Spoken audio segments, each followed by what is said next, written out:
Power on. Real-time Sovryn is go.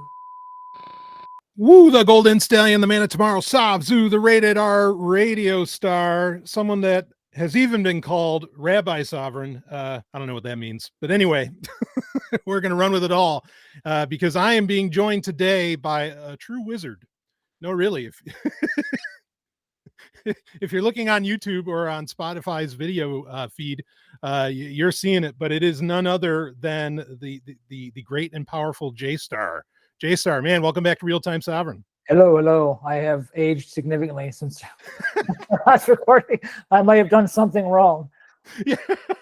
I mean, you got to put the ON before that. No, I knew. Yeah. Some of that magic sigil stuff I was screwing around with, I may have tripped and fell. I'm not sure what happened, but it'll get you. You know, if you use 8 candles instead of 7, you're fucked. I don't know. I love it. Yeah. So, which boy, I got to tell you. So, like, I get a lot of people asking me, like, why are you using Google Meet and all this stuff? This is why. This is why. If you could see, like, it's so cool. Like the dragon moving in the background on you, and the beard is staying with the mouth, and the dragon's moving, and the trees. Like, come on now, why not? Yeah, no, it's so good. Also, like, you know, I use Starlink, and sometimes like my connection will drop, and better than even Zoom or any of the other ones that I've used, like it doesn't kick me off the call. It just like, it really does just hold me amazingly. It did well last time too. Yeah, right.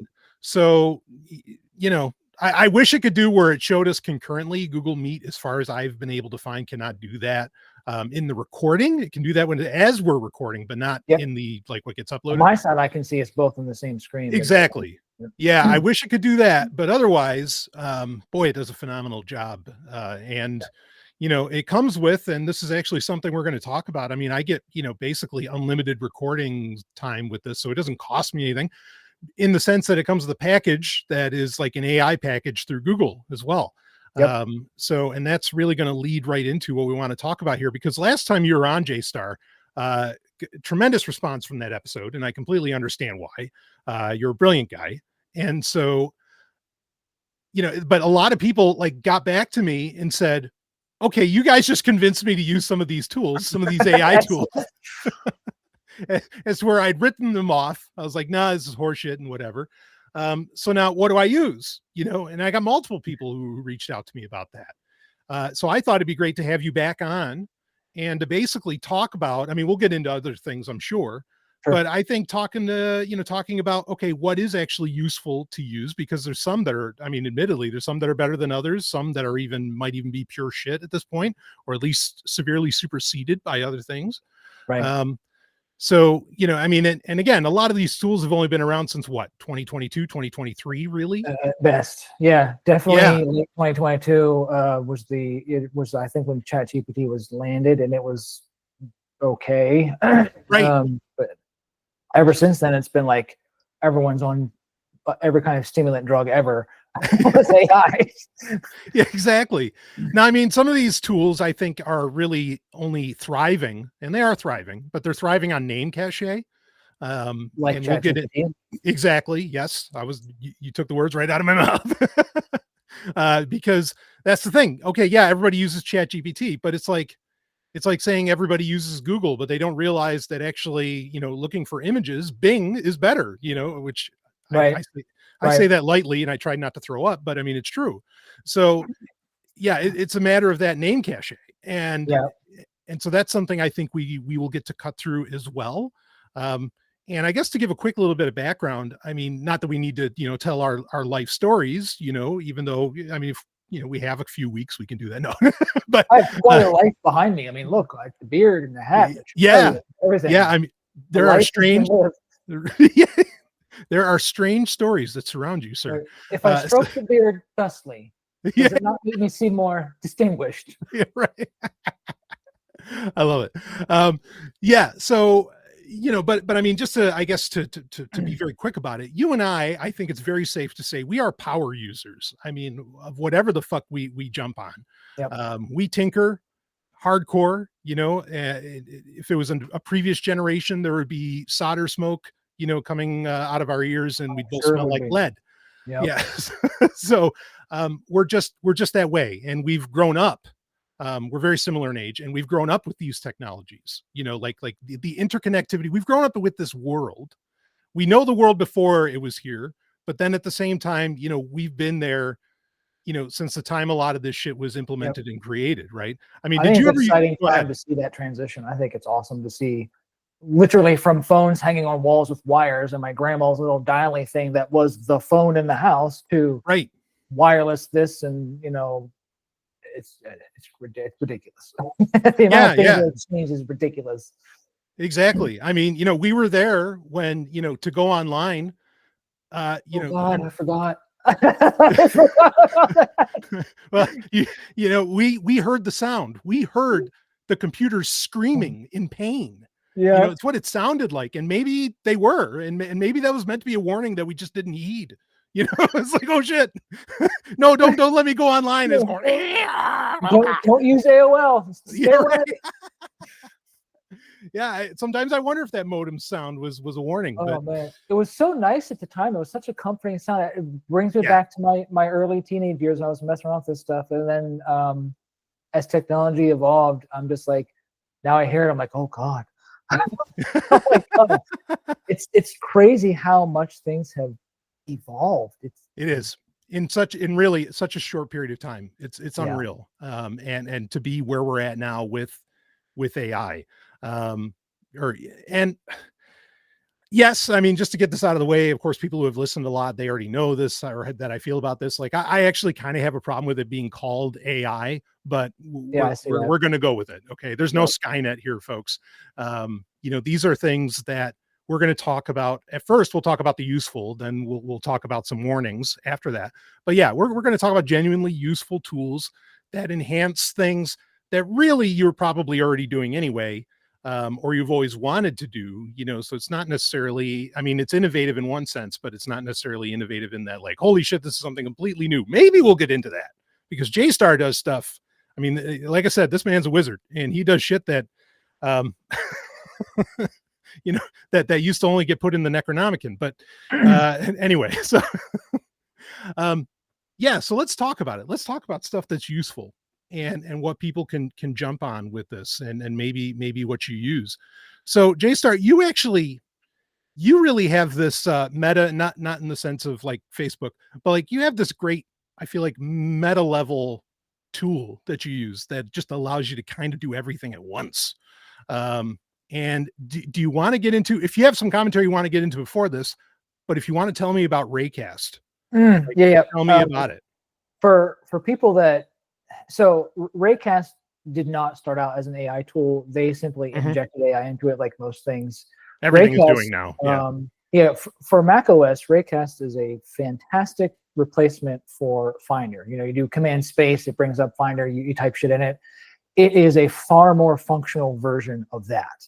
And people write extensions for it or whatever. And then I think about a year or two ago, they started injecting AI into it. It was really, really basic. Yep. And then they upped the ante recently, where if you pay, it's $196 for the year, which I didn't pay for. I got an 8% discount by luck. But they give you access to literally all of the top tier models, GPT-4.1, Gemini, everything. Yep.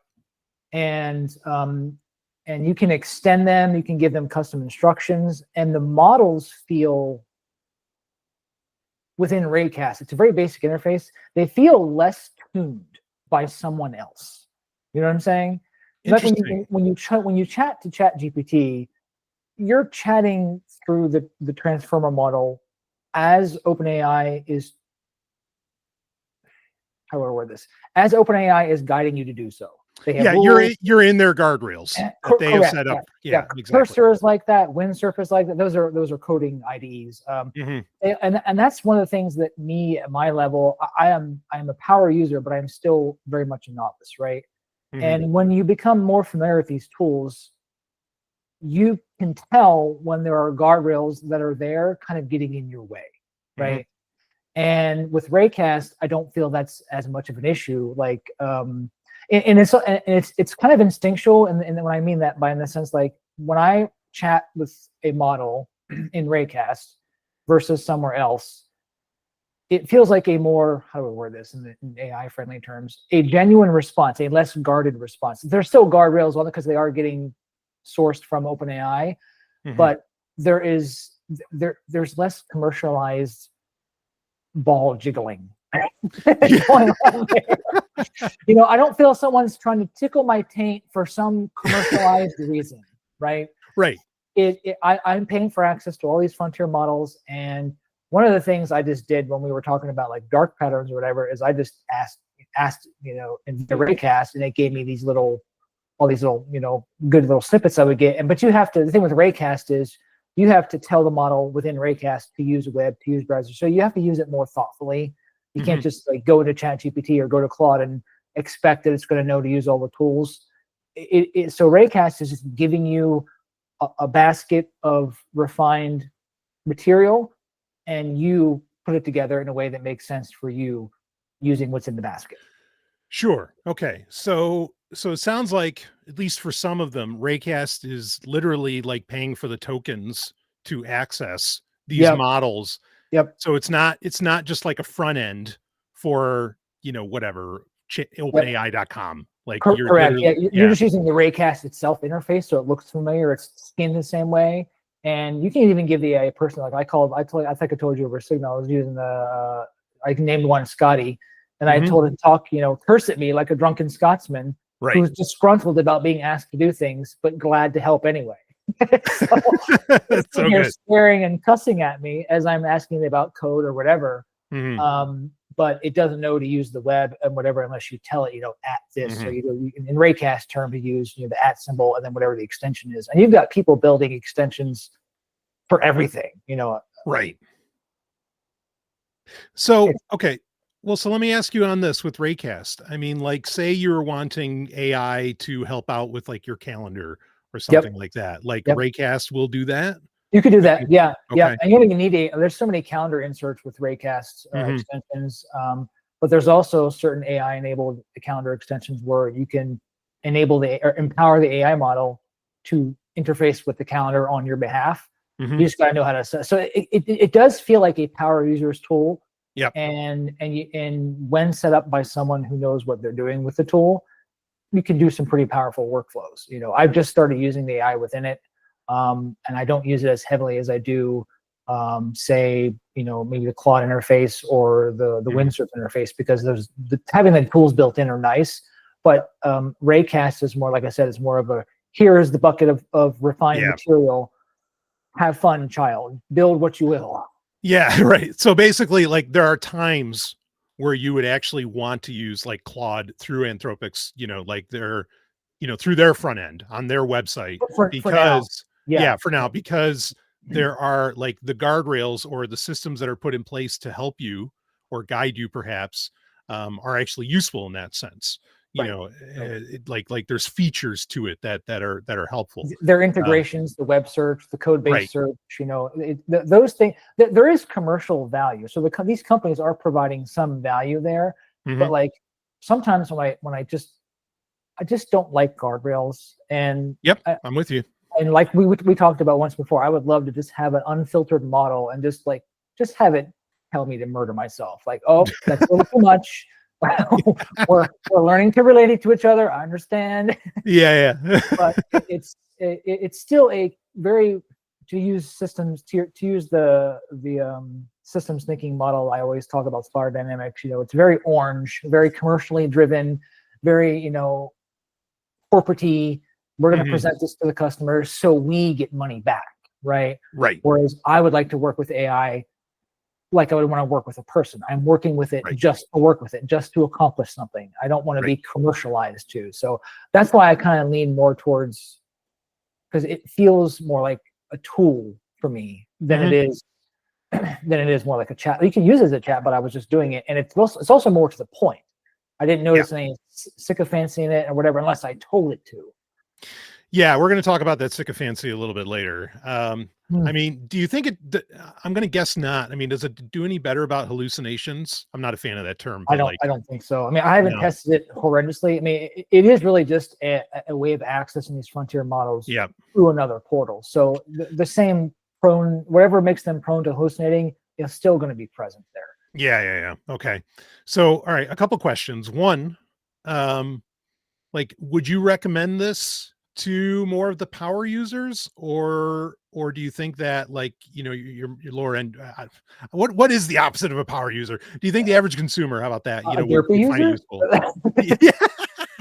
I don't know. Derp. I don't know. Yeah. Derp user. How about someone who just sees technology as a piece like a car? It's just a means of transport, right? Right. For those people, they probably don't even know about Raycast.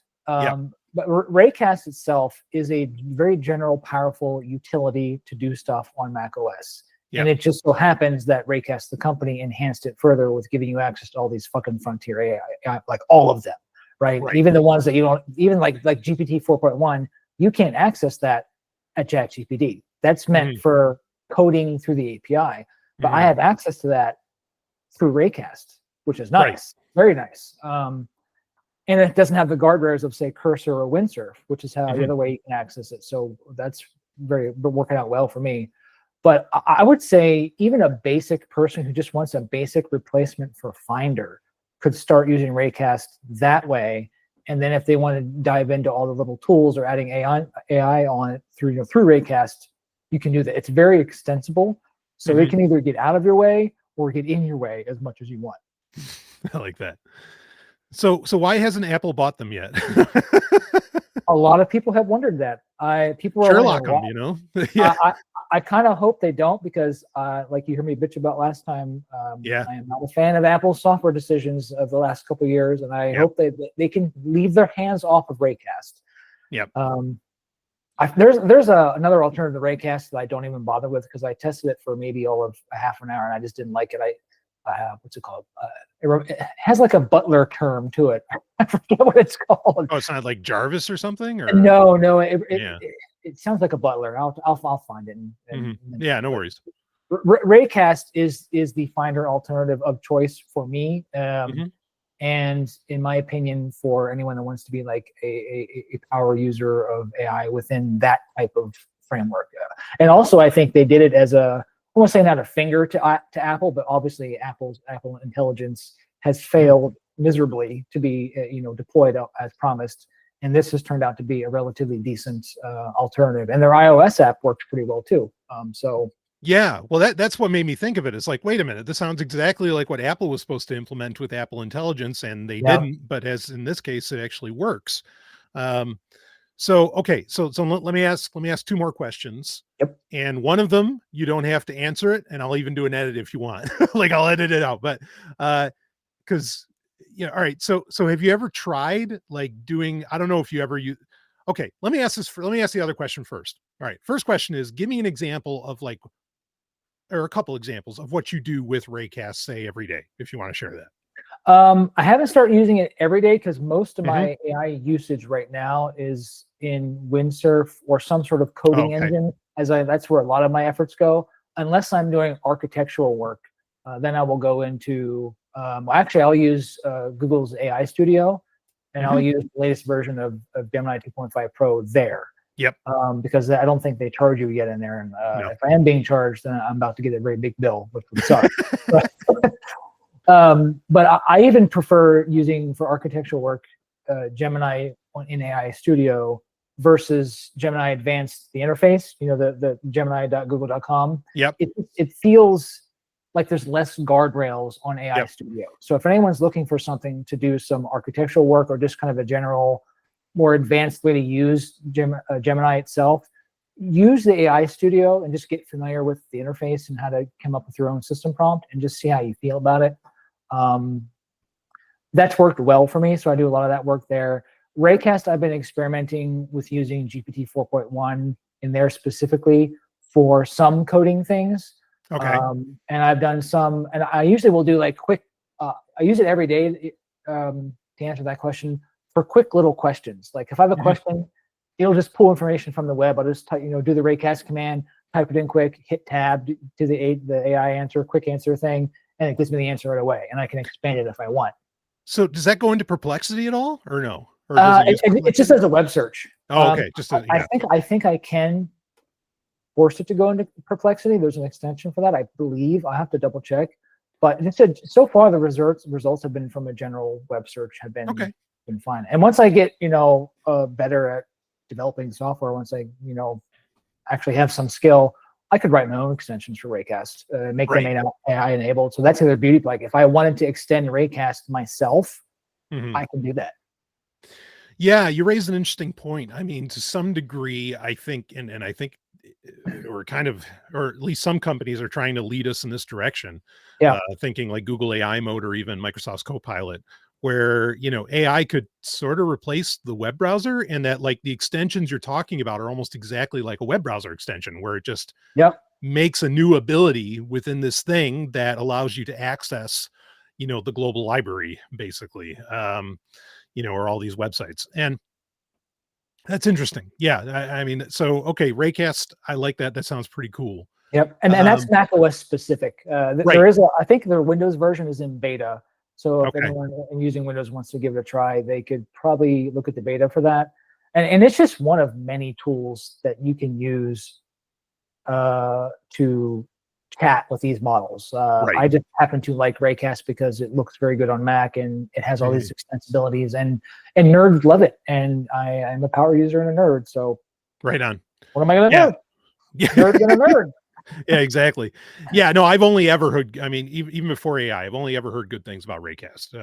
It's a pretty legit tool. And I'm really glad they now have an iOS app and a Windows app.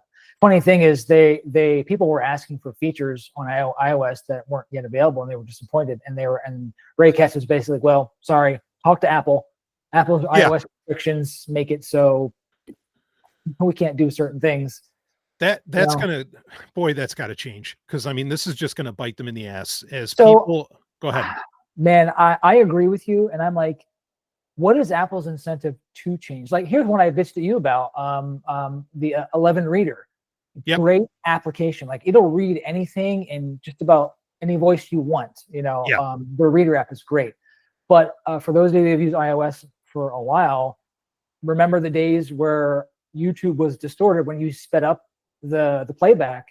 Well, that's a bug in iOS that YouTube had to compensate for, I believe. Well, the 11 lamb reader does that because they haven't compensated for the glitch. But Android, from what you tell me, the 11 reader doesn't do that. It just sounds like it's sped up. Period. No distortion.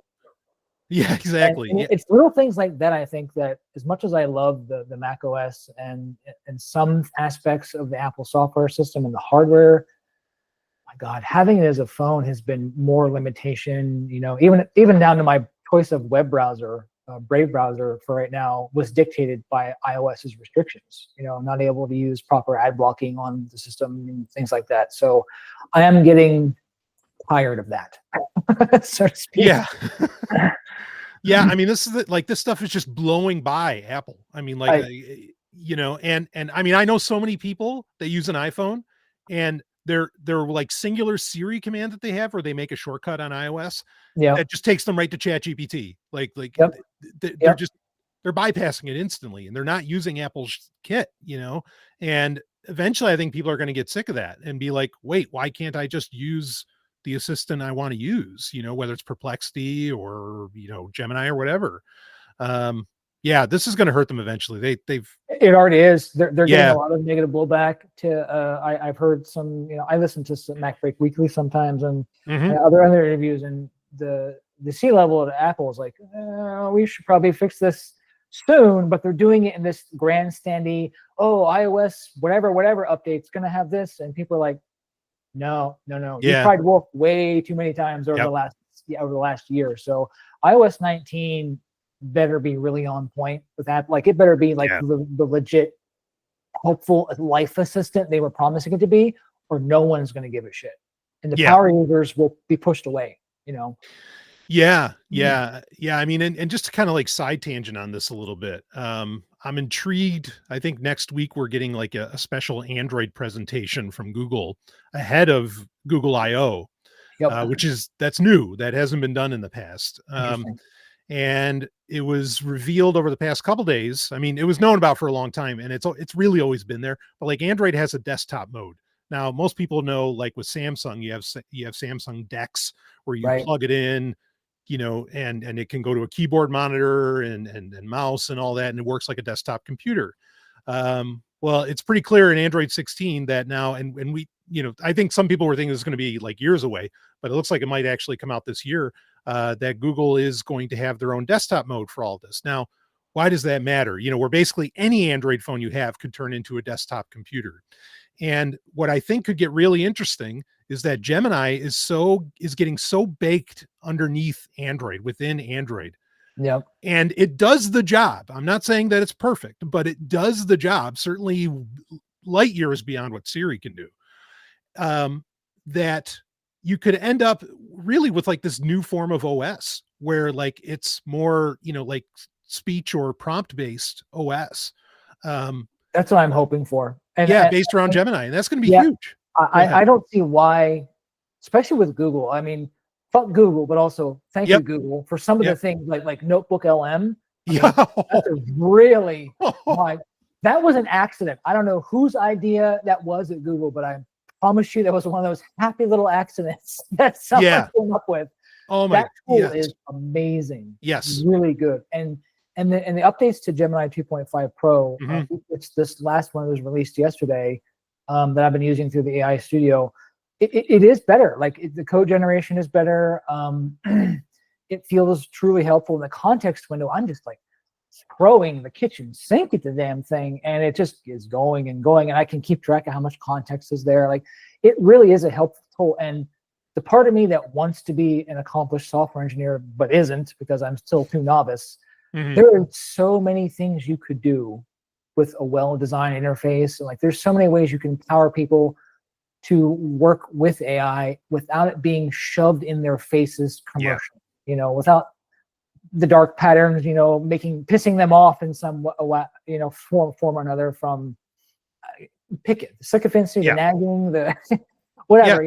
I'm just afraid that our society hasn't learned a lot of lessons that it should have at this stage, and it does concern me that like AI is going to be pigeonholed into hyper commercialization, and the empowerment of people is going to be a secondary thought at best. You know what I'm saying? Well, the frontier models, at least. Like there's a lot of open source models that people are really useful, and they're really, I don't really get into the open source model stuff because right now I'm focused on making my app and learning the frontier stuff and things like that.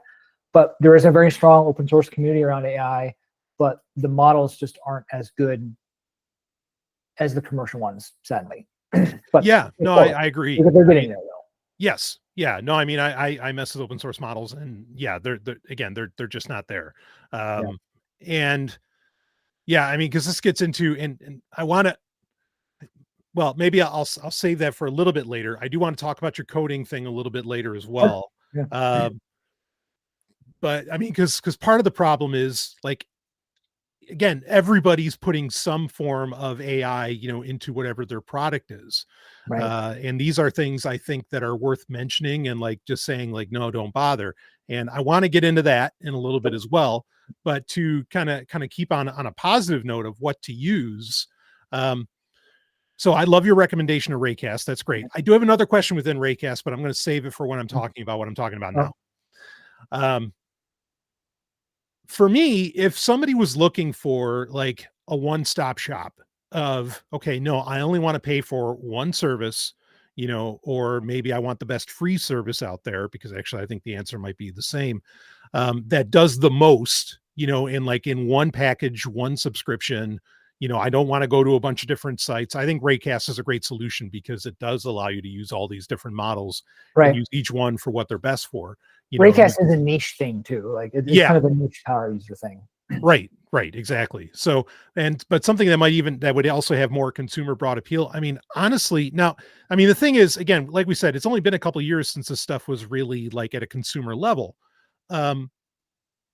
And we see ups and downs all the time. Like, okay, this week Claude is performing better than ChatGPT. Next week it's it's completely different. So as we say all the time, like like your opinion has to change on AI like every week or every day, even.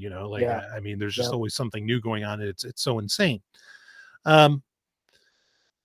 but for me, like consistently, the one that actually does things for me and is useful to me in a complete package is actually Google's Gemini. And it's not because I get it for free. It's not because, I mean, yes, like the most important thing is the model that you want to use, the AI model you want to use, is it there? Like, is it accessible to you? Right. Like that may be the most important thing of all, you know? The fortunate thing is, yeah, Gemini is fucking everywhere. You know, I could run it in Firefox. I could run it all over the place. You know, there's nowhere, even on iOS, I could at least get into the app quickly enough, even if it doesn't do as much as say it does on my, you know, on my Pixel 9 or something. Right. So to me, like if you're just looking for that one, really that's kind of the one for me, because it does image generation. It does video generation now with Veo 2. I mean, they're only 8-second videos, but they're pretty good for what they are. And I'm sure that's only going to get better. And a lot of the features that I'm even mentioning and listing off can all be done for free. You don't even have to have a subscription. You might have to wait a little longer, but it's free. So, and like you say, I mean, like the access to all the different models, like I love getting to set things up with the thinking models so you can actually see, wait, what is the process that it went through? Or what were the other options that were available to me? Because it's going to feed me what I think is best. Or, I mean, it's going to feed me what it thinks is best, I guess, based on what I want. Seeing the thinking stream helps a lot, because it can help you retrain yourself. Like, oh, I see how you came to that conclusion. And if it hides it, you can just expand it, or you can even ask it, like, how did you come up with that? You know, I would rather just see the thinking tokens myself and see for myself and be like, oh. Yeah. I mean, in Gemini, it's just an arrow. You just click the arrow and it'll show you the whole damn thing of what it thought. It's so cool. So just feature rich like that. That's honestly my top pick, you know, because again, it is sort of everywhere. The reason I would actually choose it over Copilot, and I think Copilot could get interesting. There's one feature to Copilot that I think could make it interesting. And that's, they've talked about, Microsoft has talked about how they're going to have like a custom avatar that you can use with it. And I think to give it the, I remember that. Yep. Yeah. So you're going to get like whatever. It could be Clippy. I'm sure Clippy is going to be the first option. You know, it could be whatever. But that's the thing. Like once you're able to customize it into like, you know, where it looks like Cortana or something, you know, from Halo.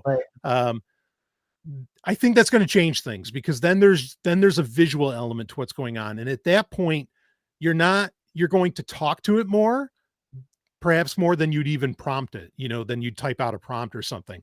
And so I'm kind of surprised I haven't heard any other of the major like frontier models, or, you know, any of the other like tech giants like announce that they're going to allow for an avatar, because I think that's going to be huge for Copilot.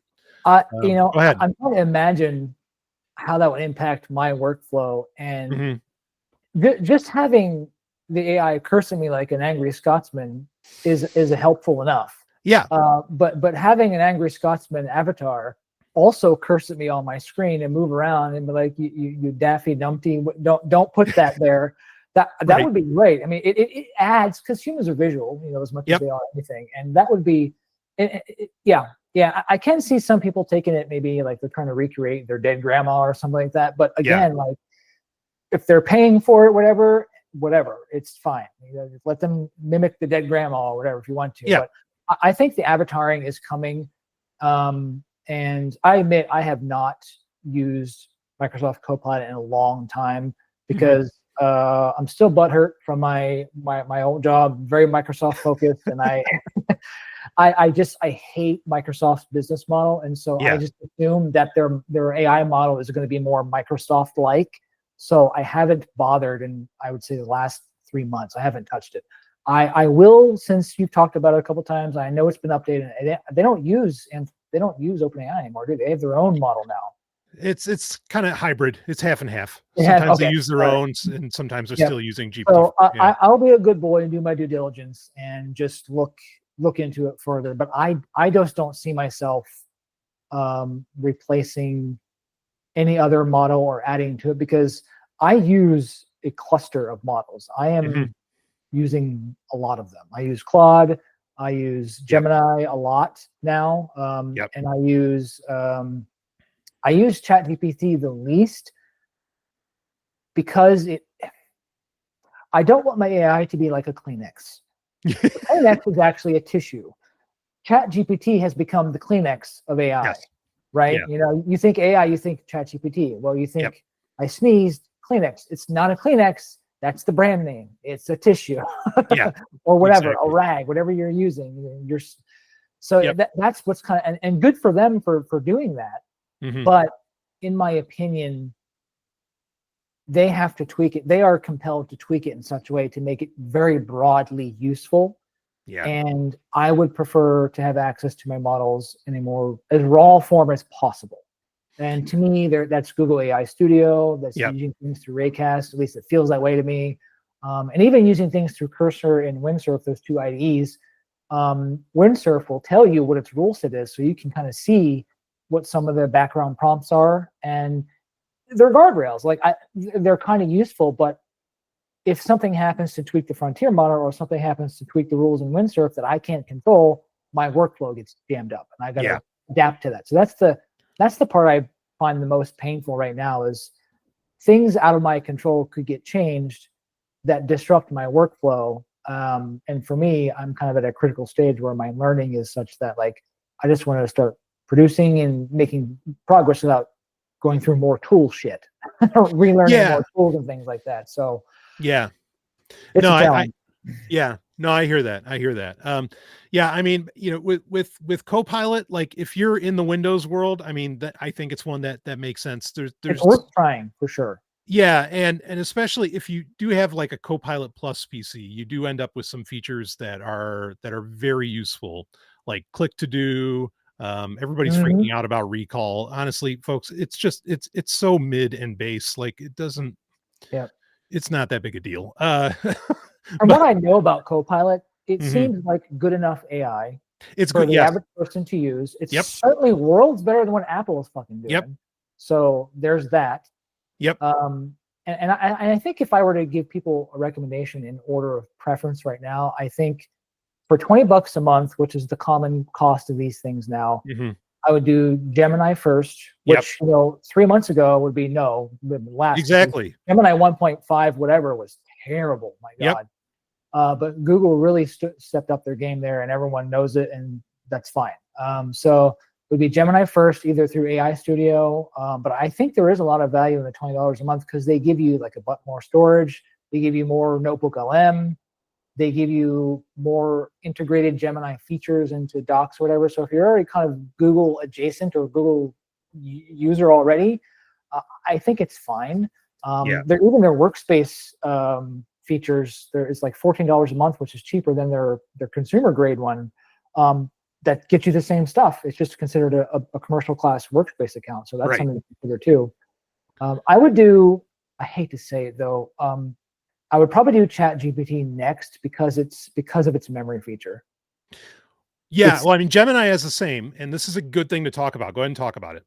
Is it the same where Gemini remembers everything you in every chat? Okay, that's new. Okay. That's such a killer feature and so useful for and for you to be able to like set, like modes of do this, like know this about me for everything that that I ask you about. Like I'll put in like I'm a vegetarian, and it knows that in anything I ask it. That's so useful. Right. It's technologically speaking, like that's a lot of context it has to search there. So I would love to know more about like what's going on underneath the belly of the beast, so to speak, to know how that's all being managed. Because at the user level, you give these things too much context, and they just like their eyes cross and they just start whistling Dixie and not doing a damn thing to do at all. But at scale, they're able to. We're getting really good at using and working within the limitations of the transformer technology, which is nice to see. I thought we had reached the limits, but nope. We're still creatively making do. So I'm glad to see that. I mean, I think I agree with you. Like my number one choice is Gemini. Like actually easy. Like it's so far and away. Like I didn't even touch on like Project Astra. Like Mrs. Sovryn asked me, we had these, I get her flowers, make sure there's always fresh flowers on the table. Okay. So I've been doing that for years. You're a sweet man. Sometimes. And anyway, like, here's the thing. I don't know anything about flowers, like I really don't. It's not my purview yet. And she was asking, or she was wondering even, like, wait, what is this flower, that I got? And we were just looking at it in the morning, and I was like, okay. And, I pulled out my Pixel phone and just hit the widget that opens up Gemini Live, which gives you like this live conversation feature with Gemini, and activated the camera, which that's what's called Project Astra. And so it could see what I'm seeing or what I'm pointing it at. And then, all I did was ask it, what is this?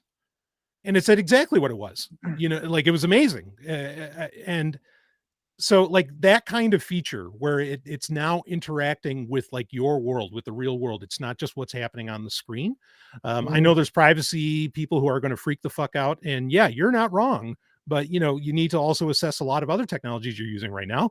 It's useful. I mean, I'm sorry, right. It's a useful piece of technology, and it's getting more useful. And I was sitting there smiling as you were talking about how you're using it. I was like, I wonder if Sec is sitting there grumbling and grousing about these damned kids and their damned AI.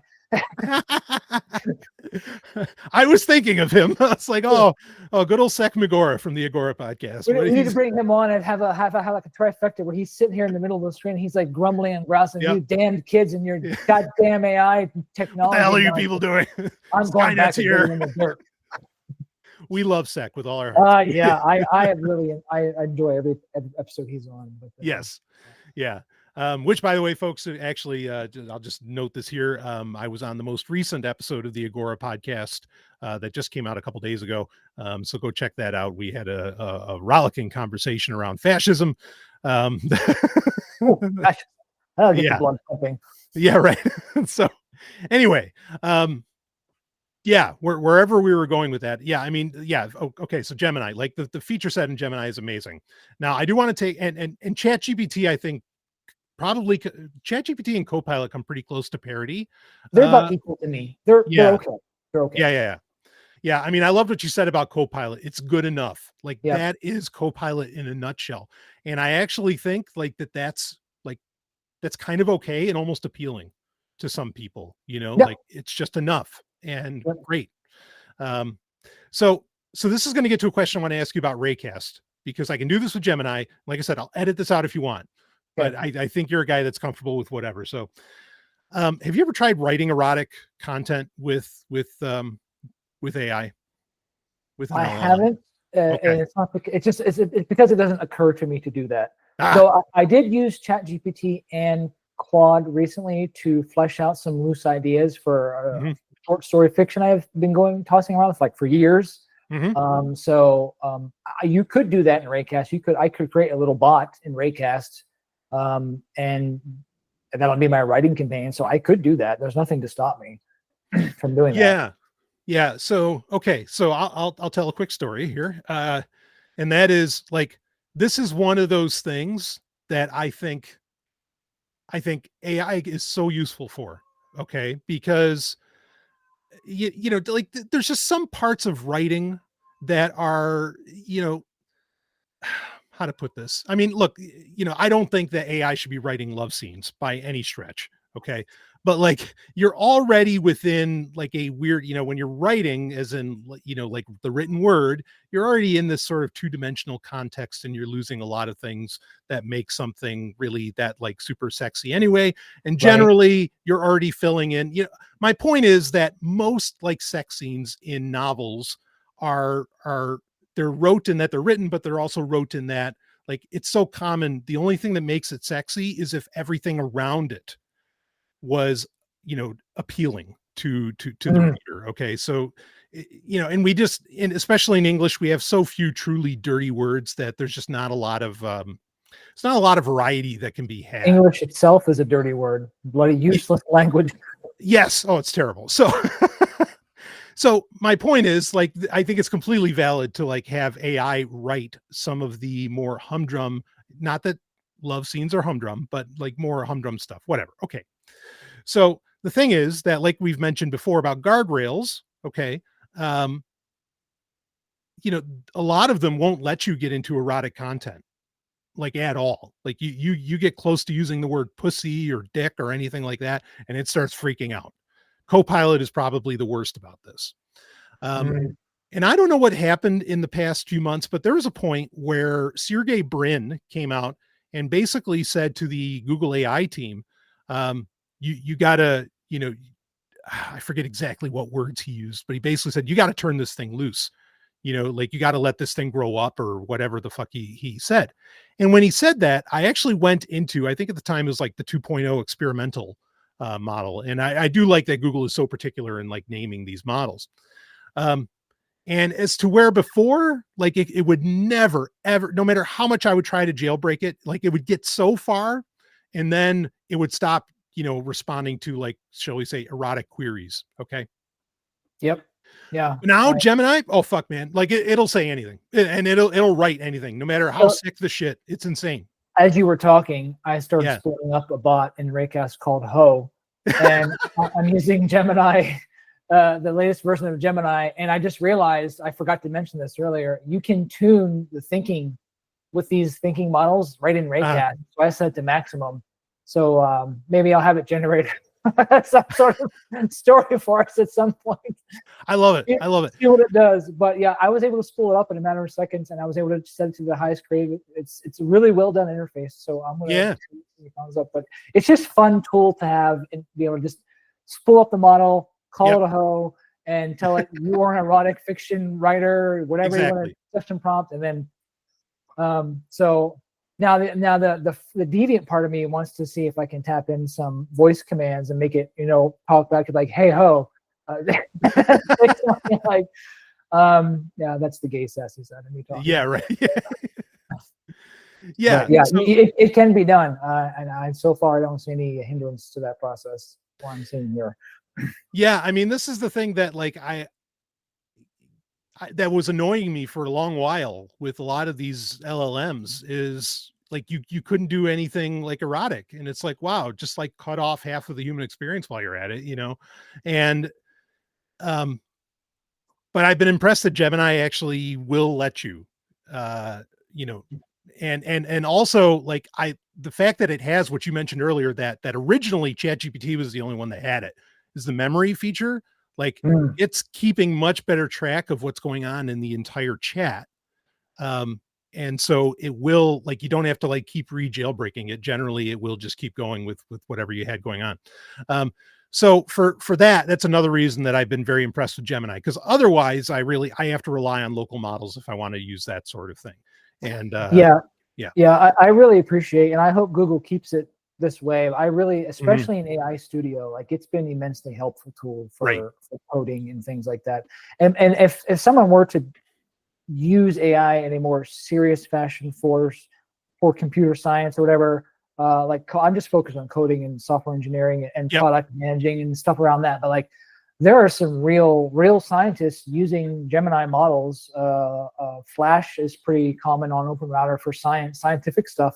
Scientific research. So there's a whole body of work just in science alone, like research alone, that AI is useful for. It's just, and we're just dealing out the consumer end right now, and it's already, you know, fun and useful, whatever. It has a dimensionality to the technology that I'm glad is no longer limited to a keyboard and mouse and shitty voice, you know, voice to text. It's really starting to evolve, and I'm really glad that I'm middle-aged enough to see another 40 years how much more advanced it's going to get. You know, it's as long as society holds itself together by its white knuckle grip. I'm really grateful to be alive to see this transition happening. You know, I really am. Yeah, I mean, again, and I think we talked about this last time you were on. I mean, it's great at anything that is part of the mechanistic, you know, and there are and you know, parts of like medicine, like you were saying, or science, are very mechanistic, you know, by their material nature. And so like, okay, you know what, in some, like in Western medicine very much is about data sets, right? So of course fucking AI is useful for that. And there's nothing wrong with that. Like, Yep. good, unleash it. Let it sort through this data, and same within science, like phenomenal. Right. So like these are very valid places for this. Now, again, is it going to, should you rely upon it to, generate your pickup lines to get your next girlfriend or something? No, like I'm not saying that at all, but it can certainly help you ideate for. Yeah, it was. Yes. It can certainly do that, but yeah, and I think, I know there's a lot of people that might be in your audience that might be not poo-pooing it, but like, as much as there's an interest in technology, there's also an aversion to it at the same time. And I think a lot of people tend to throw AI out with the bad bathwater of commercialized technology, because consumer technology is just in an awful state. I hate it. Yeah, we're in a bad place. But that is independent of what's happening in machine intelligence research. Right. Machine learning research. Yes, we're getting some of the commercialization going on with the dark patterns and all that stuff that's been coming along, come to the foreground recently. But it's just, if you can separate it from that aspect and just remember, like, the AI itself, the machine intelligence is the technology, like, it's a whole other avenue separate from consumerism, separate from material product, placement and all that stuff. It's touching everything, and it's so global and so vast. Narrowing your worldview down to this disgruntled, possibly, it's all commercialized nonsense is limiting the perspective a little bit of what of how it's impacting the world around you. Even just hearing how you've embraced it, has given me pause. It's like, even Brian's embracing it a little bit. That's crazy. he loves technology. What hate loves. Yeah. So, yes. I mean, I'll really be impressed if I think, what I should do is become a master programmer and figure out how to make a farm bot for SEC and see if that can get him to embrace it. He's just going to love that we're mentioning him. Yeah. Oh, yeah. That's why, it's sex. There you go. But yeah, it'll even filter down into, the lives of folks like him who try to or more hands-off technology, because technology is annoying, dude. Like it really is. Oh yeah. But at the same time, I don't know why, but it's like watching a train build itself and then wreck itself, and I can't stop watching it. So that's where I am at psychologically with this stuff. Yeah. I mean, I think it really, I want to touch on this for a second, because like reality is, so the key word there is real. All right. Yep. Now there's another word where the keyword, when we get into the etymology, the other keyword is realm, or another word is realm. That is also part of real. Okay. And so what I think a lot of people don't always grok is that they think there's just like one reality. Now I'm not talking about, you live in some kind of like different information bubble or something. That's a separate conversation. That's something else. What I'm saying is there are different realms to reality. Right? Like there's the material, there's the spiritual, if we're going to, talk in very basic terms. Okay. So the thing is, in the material realm, which we exist within, okay, we exist within others as well, but this is one of them that we have to interact with at times. In the material realm, there are things that are useful. Those things may not be useful in, say, the spiritual realm or other realms. Right. That's fine. Keep it in its place. Okay. The problem is, and it's a valid one for, people who poo-poo AI. The problem is that it can be so engaging, I think, to some people, and this speaks to that dark patterns thing, and we're going to get into that in a little bit here. Okay. Is that you treat one realm as the entirety of your reality and you eschew the other realms. That's where problems start. Yeah. Okay. Is when you don't recognize all the realms of existence. Okay. It's when you get tricked into thinking you only have 5 senses, when actually, even in a materialist scientific sense, we know there's like 30 of them or more. Okay. And like scientists will, Western doctors will tell you this, even them.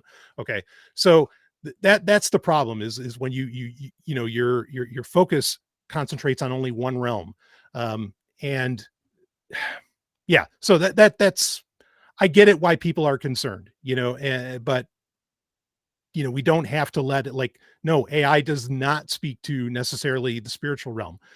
Now, the funny thing is, it kind of, or do you have any comment you want to make on that, JStar? I think you're about to say what I was thinking, possibly, because AI does dealing with machine intelligence itself is kind of it is an exploration in consciousness itself, which to me is woo-woo-y. It's that spiritual realmy stuff. You know how I am with I think consciousness is fundamental and all that stuff. There's something about the way technology is fun. There's that aspect to it. It's like a red hot rod. It changes all the time. It's fun. So for someone who has ADHD and has dopamine issues, like being in front of a screen with endless possibility is ridiculous. Like your brain just goes nuts. So there is that layer to it. There's that realm to it. But if you are spiritually inclined,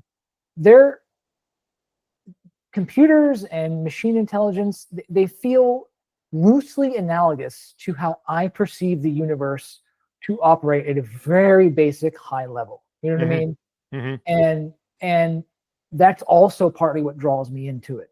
Yeah, totally.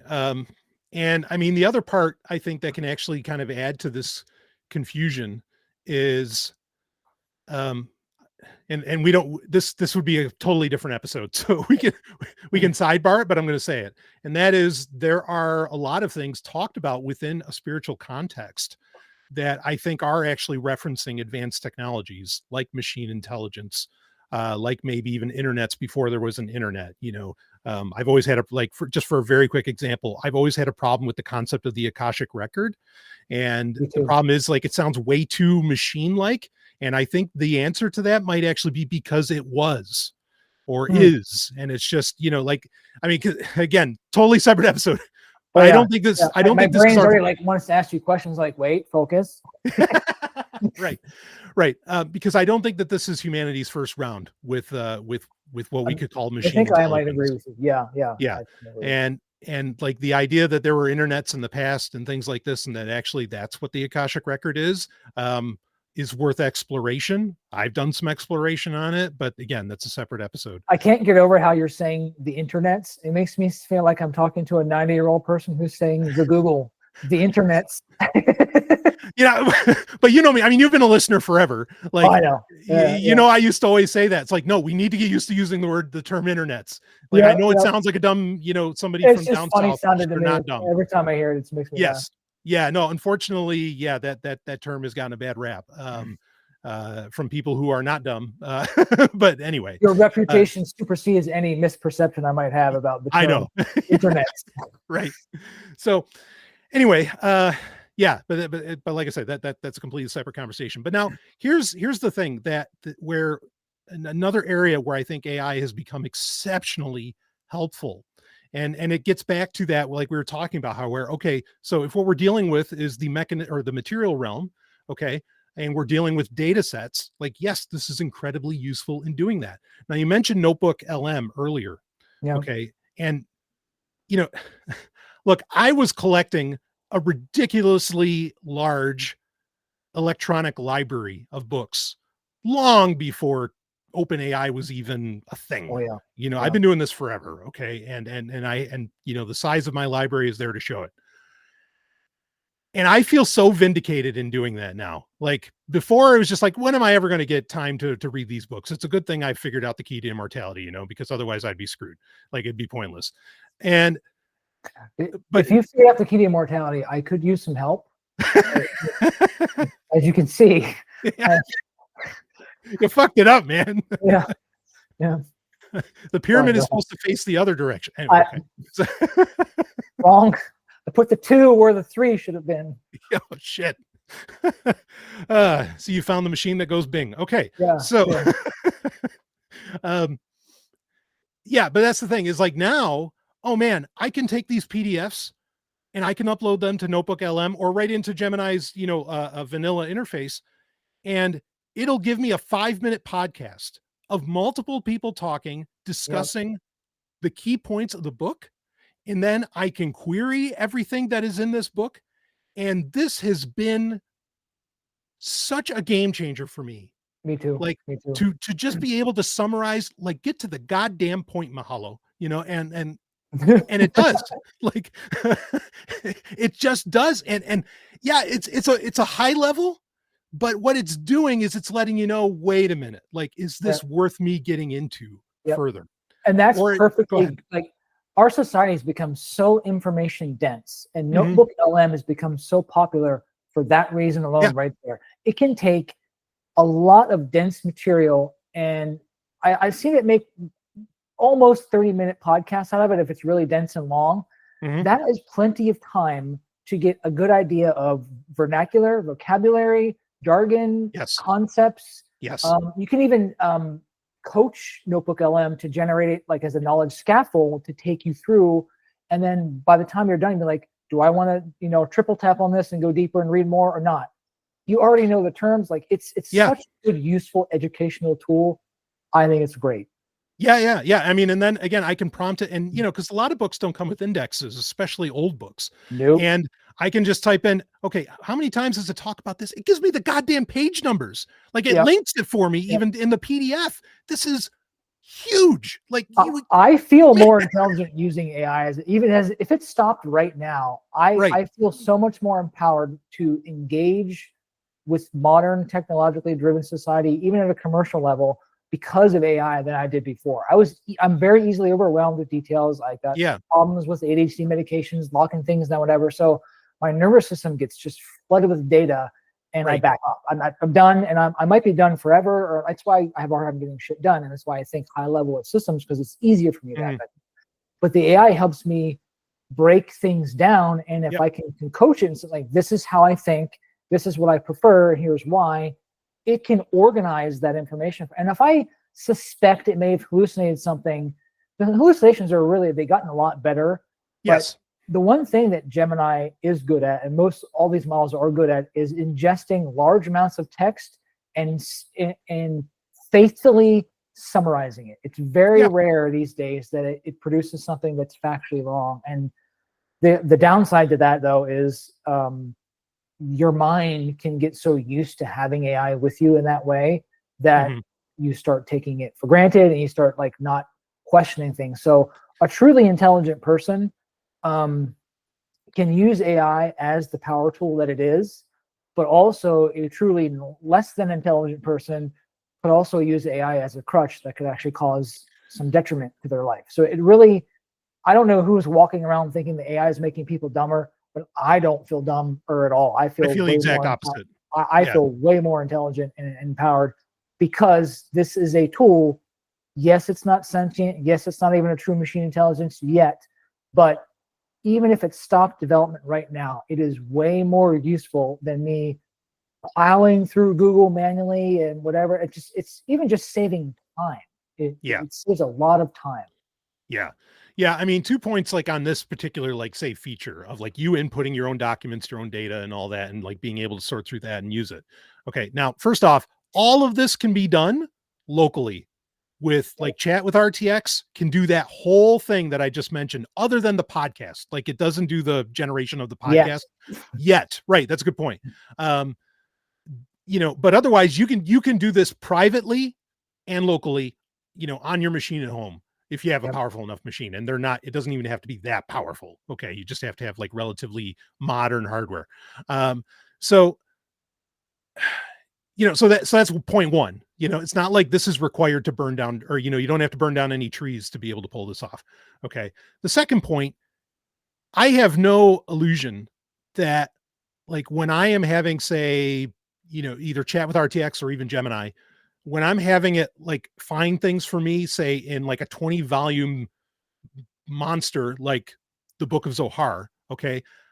I have no illusions that it is going to understand allegory, metaphor, and other aspects, because I mean, when you get into like, say mystical texts, there's like 5 or 6 different meanings to whatever the hell you're reading. Right. Yeah. No, it's not going to know that. And I don't expect it to know that. And it's never really, it cannot know it. Like, I just don't think that it can, there's an aspect of existence that it just can't access to be able to do that. Okay. That's my opinion. Now, but even just being able to, because a lot of, especially when you're talking about mystical text, to be able to find like, you have keys. That's how you understand texts like that, is there are keys, there are keywords there. That's where the concept of keywords comes from. Okay. And so but you can find all of those really quickly, and you can ask questions like, but does it ever say this somewhere? And it finds it so fast, like it just completely changes the way that you can interact with these things. No, it is not, it cannot understand the direct meaning of some of these texts. Of course not, but it's still so useful in researching. It's just mind blowing to me. And being able on that? Even being able to chat about the content that you've stuffed into the model locally or Notebook-LM or whatever you're using, that back and forth iteration is very useful to the human mind. That's why we do so well as a group. You know, we're very group oriented creatures, despite what some libertarians want you to believe. And it's really helpful. It's really helpful to even just at a raw processing level to be able to just back and forth. And even if you know it's the machine, and even if you tell it to fake empathy or whatever, it's good enough to get you through a crisis point. You know, like I'm really confused about this, and I need to figure this out now. That the machine can more than likely help you with that. You know, or it's kind of replacing therapy for a lot of people. I've seen it do that. And the thing is, like, going back to the point about some people being a little apprehensive about how commercialized it's going to be, like, just accept that that's part of life. Commercialization is a part of life. Everything's commercialized to a degree. But the cool thing about artificial intelligence is that straight out the gate, it's open source available. Right.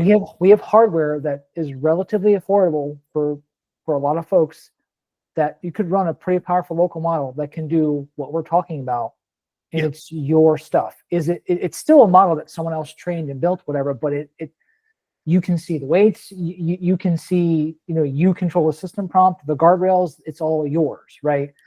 And that's what I'm really looking forward to, is just when I go into my house, there is my AI model that is literally my AI model. It's like, it's my car. I bought this. Yes, the car is connected to the cloud in some way, whatever. That's kind of a different thing, but it's still in my driveway. I have the keys, and that's it, right? And I think with these, because things are open source, that's even more control than most modern cars, because a lot of modern cars, like a Rivian or a Tesla, they can be shut down remotely. I don't think we're going to have that problem with locally run AIs. They are going to be truly local, in my opinion. Some of them already are. I can run it firewalled. No, nothing outside rail touches it. It's just me and the AI. That's it. Yeah, no, right. I mean, even like, and I know this is something, because this is actually a recommendation you made to me to make to listeners, the Framework desktop, from Framework. That's a beast. That'll run this stuff. And again, that's like open hardware up and down, as much as you can get. So like, yes, like, is somebody going to, or I mean, not yes, but no, is somebody going to be able to turn that off? Not without like breaking into your house and shooting all the shit up. You know what I mean? Like, yeah. So again, like, as much as you could possibly control any kind of information, that ability exists. So yeah, those are all great points. Again, it's a tool. It's a tool, just like, just about any other technology. It can be a tool. It's like the computer is. It's just a tool. And with regards to the Framework desktop, for anyone who doesn't know Framework, they're a new company. They make modular laptops, and modular meaning you can put your keyboards in them, different screens, little modules you can buy, swap them in and out, swappable, replaceable. But like, it's in my opinion what a computing device should be: modular, repairable, done, right? And they did that with their Framework desktop, and it's using the Ryzen AI Max 395.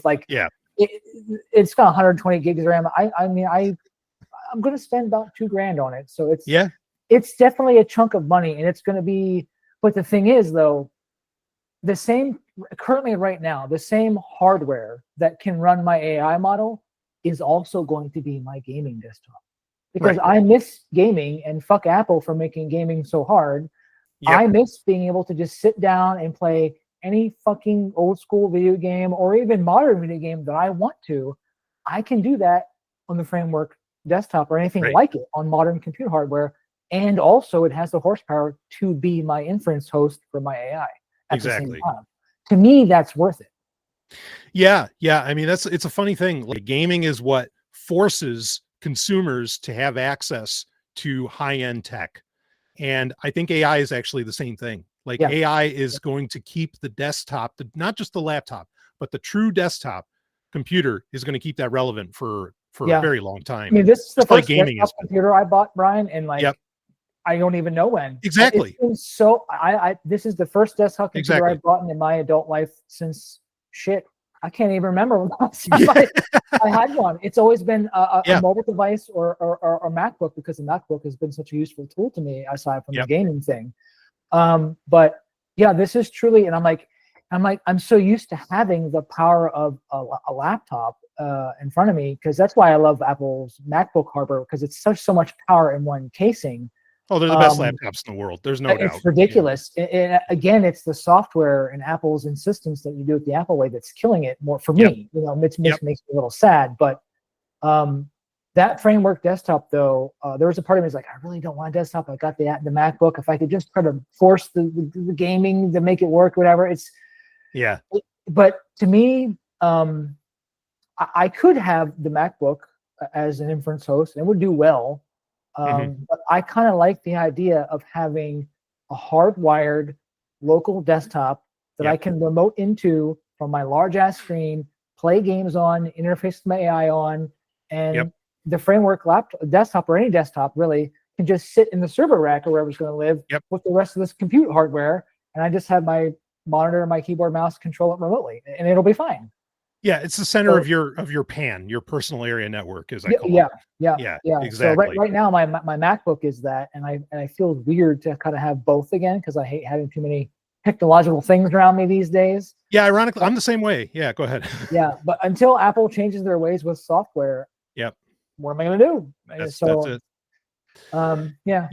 Well, I want to touch on, just kind of playing off of what we were talking about with like Notebook LM, because another great way that I like technology that enhances the analog. It's digital, but for me, digital should always be, other than video gaming, which you mentioned, because that's like the purely, I've made the argument that like the only valid use of computers is spreadsheets and gaming.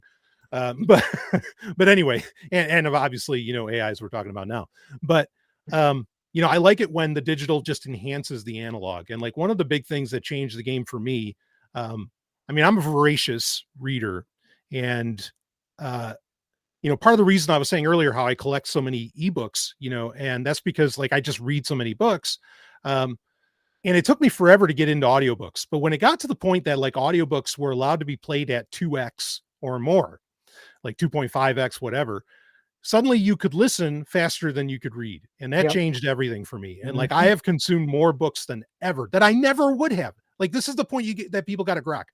It's not like so much of this stuff you could say, oh, well, it's getting rid of jobs, it's getting rid of this. But for the individual, it's actually allowing you to do things you never would have done in the first place. So nobody lost shit, right? Like nobody's really lost a job, like, because I know that's what people are going to say about the next thing I'm about to get into.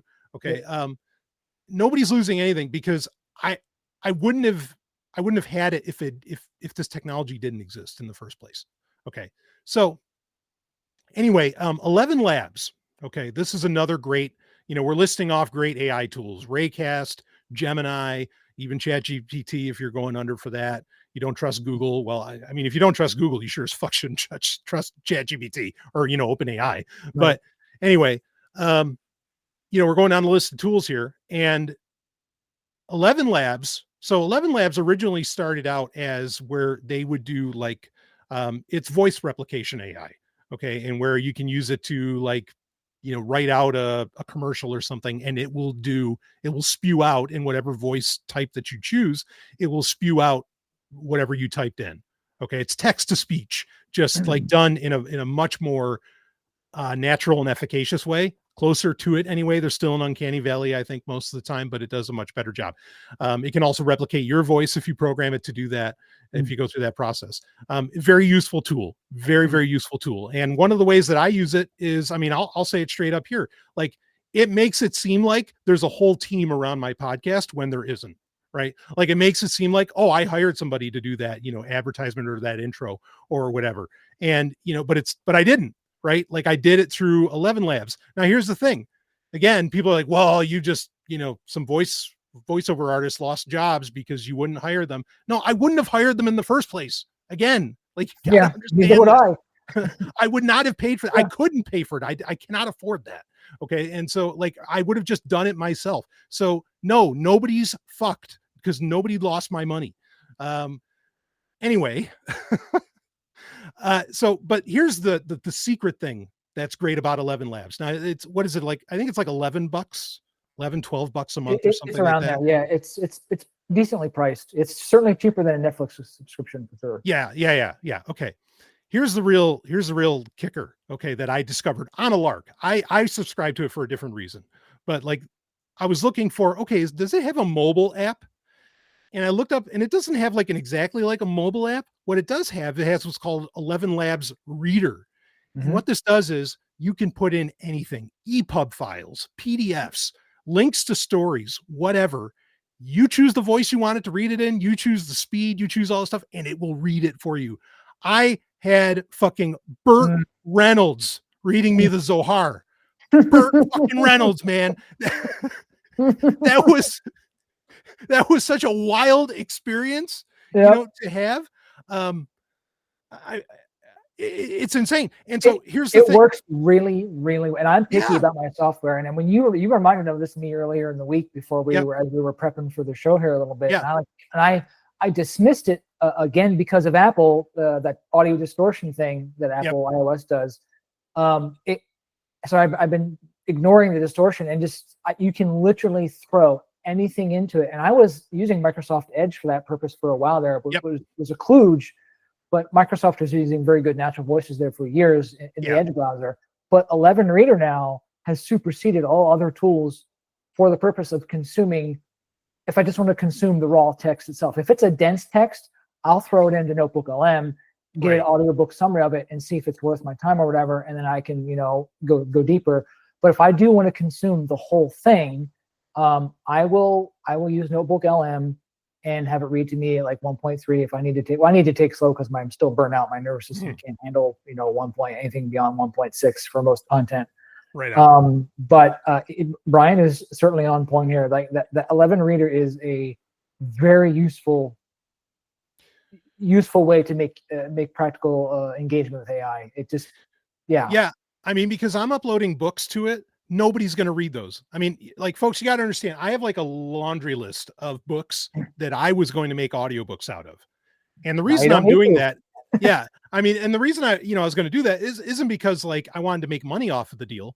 I wanted it for myself, so that like they're like reference texts or whatever, so that I could listen to them over and over again, so I could memorize them. And, but it's going to take me forever to ever get to that.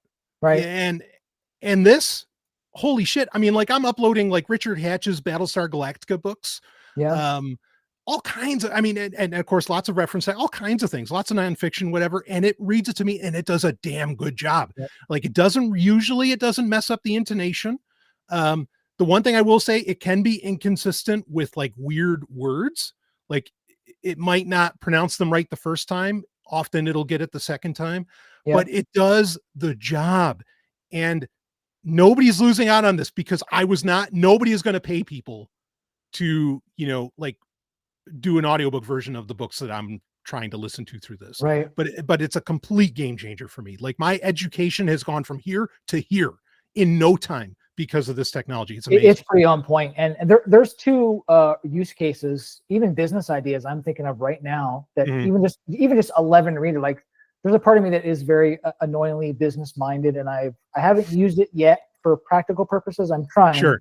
But the one thing, speaking to your point about 11 Reader, like instead of Brian reading every word in all those books that are never going to be audiobooks otherwise, Brian could spend an hour training 11 Labs voice, reading content, and then have the machine replicate and read the content in Brian's voice. It's a little mini Brian replicant. And if anyone wants Brian to do that, and also, there's an author, not an author, a vocalist who reads the Bobaverse series. If anyone wants some fun sci-fi, there you go.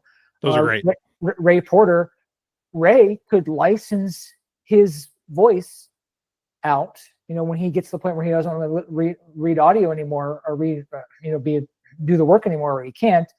You could pay him or his estate, to license his voice and his acting ability. Like we're getting to that point very soon. Yes. And it's just there's so many ways that it empowers the individual that I just no matter what technological commercial grievances I may have had about it, the actual use cases of it are they're just, you can't ignore them. And the thing that makes it even doubly so for me is the fact that these technologies are not behind a paywall. You could do a lot of them aren't. You could do what 11 Labs is doing yourself in your own lab if you had the inclination to do so. It would be work. It may not be the same exact quality, but I have seen some very impressive projects come out of just local models. People dedicate it's good enough, and increasingly getting better. And it's not.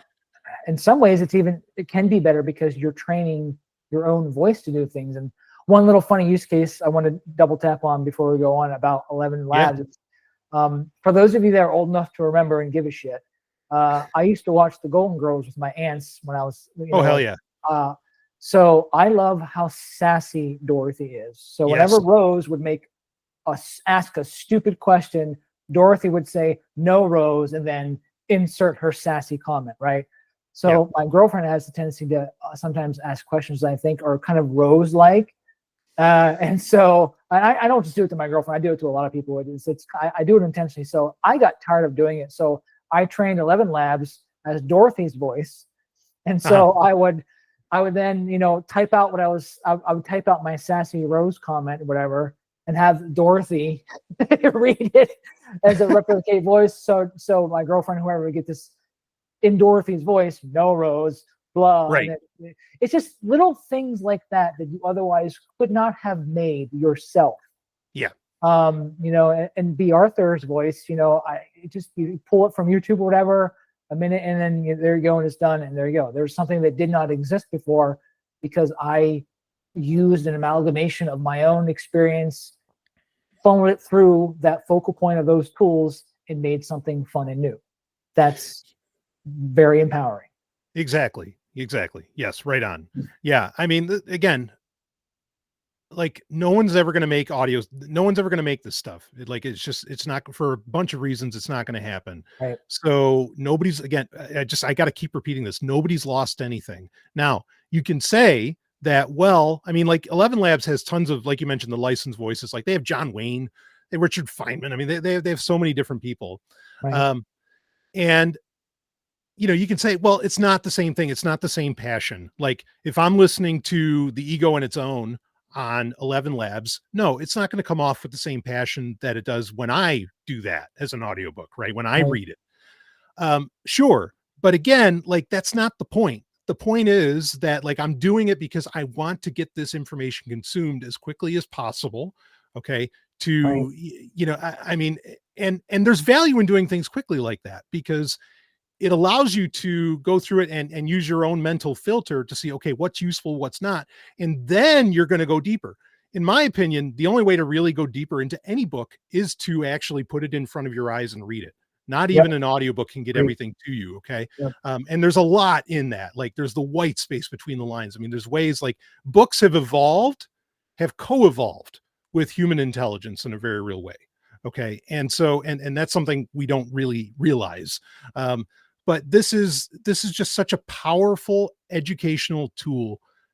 Nobody's losing money over this. Like none of this would have existed anyway. So I like the 11 Labs thing. In my opinion, that's almost the best subscription you can get because the way that it allows you to integrate information is just unreal. It's unparalleled. Right. And you can use it for free too. Like they're pretty generous about the free. I haven't run into the paywall yet. Yep. I'm not a heavy user of it, but the several articles and content I've sent at it, I was able to use it free, and there was no weird commercial paywall, no dark patterns propped up that maybe sign up for something or convince me that I'm a horrible person or my life would be magnificent if I signed up. It was just, here's a tool, use it. It does what it says it does on the tin. Yep. There you go. Yeah. Now I will link in the show notes. I'll link to everything we've talked about, but I will link in the show notes. There is a tool, an open source tool that actually uses, you mentioned this earlier, JStar, Microsoft Edge's like text to speech model, which is very good. Like if you use the Edge browser, it can read text to you and everything. I mean, it does it very well. And it does a good job. But there's a software on GitHub that you can download, and you can actually make your own audiobooks out of anything, and it will use Edge's text to speech models, to generate them. And that does a very good job. So if you're really like, no, but I want to be, because that's the one flaw. It's not really a flaw, but if you could say if there's one flaw to the 11 models thing, or the 11 Labs reader, is that you can't download the book and keep it, unfortunately. Oh, it's consume only. Yeah, exactly. If you really wanted to go this route, you could just use this app the software that I'll have in the show notes that converts it with using Edge's text to speech. Right. I'm reminded of something. It's very, very niche and very obscure. I doubt anyone even is aware of this. I'm not sure how I heard about it, but believe it or not, Apple has an audiobook service where they will let you upload text and you can choose natural language. And it is from living audio vocalists, audiobook readers right now. And it is very, very good at even replicating like the acting. I'm not sure how they're doing it, but it's a way that if I don't want to pay for someone to read my audiobook, again, because I don't have the budget for it, whatever, but I still want it to be an audiobook, I could pay a license for Ray Porter's voice, whoever, because I freaking love Ray Porter as a reader, as a reader. I'm still contributing to Ray's wallet by licensing his likeness, his replicant, so to speak, to read my book. And yes, it's not actually Ray reading it, but it's good enough for me, and I get to choose to support, Ray by licensing his likeness, and by reading my book. So I don't know if anyone, I don't know how heavily, I'm sure it's not very, very heavily, because I never see Apple market it, but it is there and it does work very well. So I'm hoping that becomes more of a thing as things advance over the next 2 years. Our economy is going to shift a lot, and there's going to be a lot of hammering about jobs being lost. But we're also like, even just how I'm developing software, the way I have to orchestrate all these models and myself to produce even the basic prototype of the app I have working right now, having zero programming experience my entire life, that is a skill set in of itself.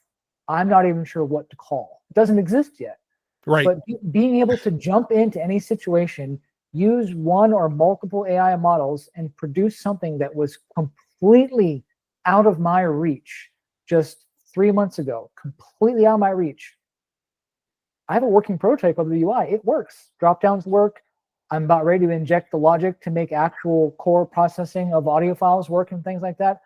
That was not possible for me. Like, I could have sat down and done the reading and played with it. I don't know how long it would take me to get that far, but juggling around the models or whatever, yes, it had its frustrations, but this is all in its infancy. Just like people, I'm sure, were frustrated having to deal with computers way back in the day when they were bigger, faster, or not faster, noisier, and consumed more of everything, versus now my MacBook just gets out of my fucking way. It's a tool. Yeah. Anything else. Eventually, AI will become a tool that gets in or out of your way as much as you want, unless somehow it becomes whatever version of sentience it may or may not have. That's a different conversation. But as it stands right now, I just see it as a logical extension of a very information dense society who has reached the point where we can't handle any more information density without help. And that's what this is about. I mean, like quick side comment on that, because I agree with you. This is something that is becoming a more popular theory in like psychological circles and biological circles, in that like the human brain was never meant to be long-term storage. Like it's not, it wasn't meant to like hold. We have our own context limitations. Yeah. And And actually, and this is funny because you can read stuff or, read like broadsheets or woodcuts or, religious texts from hundreds of years ago where people, if you had like a long memory, like if you were able to like remember shit that happened like 10 years before, you were considered a witch. Like you had the devil in you if you had like really long-term memory. Um, and people don't realize that, ironically, because of long-term memory, among other reasons. Like now it seems like, oh, we're, and this all comes down to the Prussian school system and like, no, you need to memorize and blah, blah, blah. Like it's just not the way we're meant to work. And, plenty of people today that, or I mean, 100 years ago and today, recognize, oh, the school system's bullshit, but that's again, another separate conversation. Okay. But my point being, ultimately, that, yeah, like using these tools to, again, enhance, and because they are made for just that long-term storage of data, like that is the computer in a very real sense. So, it can be very helpful in that and can actually perhaps free up bandwidth of the human mind to do other things that it was actually meant to do, and so on. So anyway, sorry, that's a side tangent that we don't have to we don't have to talk about it anymore. But it's just a weird thing that I think people forget. It's like, oh, people can't even remember phone numbers anymore. And look, I understand that that's a weird thing too. Okay. But at the same time, like, were we ever really meant to remember all these weird ass 6-digit numbers, or 7 or, digit numbers or 8? Like, no, like what? It's not like we had phone numbers 2000 years ago. Give me a goddamn break. So don't tell me about what's normal. Okay. So, with coding, like I want to hear some more about this. Like what tools are you using? Oh boy. Go ahead.